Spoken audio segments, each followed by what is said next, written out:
Hey, this is Bray with Pontoon Deck Boat Magazine. Today we're out on the Starcraft SVX 210, and I'm going to give you my three big things. Well, let's start with the helm console. I love all the multi-function gauges right here in the center.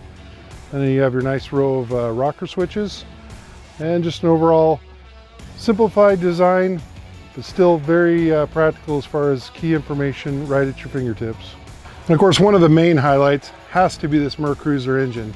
It's 4.5 liter, gives the boat plenty of power. We love the pairing with this hull. Finally, there's just the other creature comforts this boat has, including the marine mat flooring.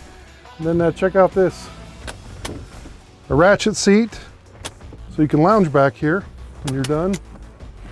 Put her down. Of course, has a beautiful swim deck, plenty of visibility because there's no outboard engine or anything back there blocking your view. Of course, this is just a highlight of what the Starcraft can do. Be sure to check out the full review in our Shootout boat test issue.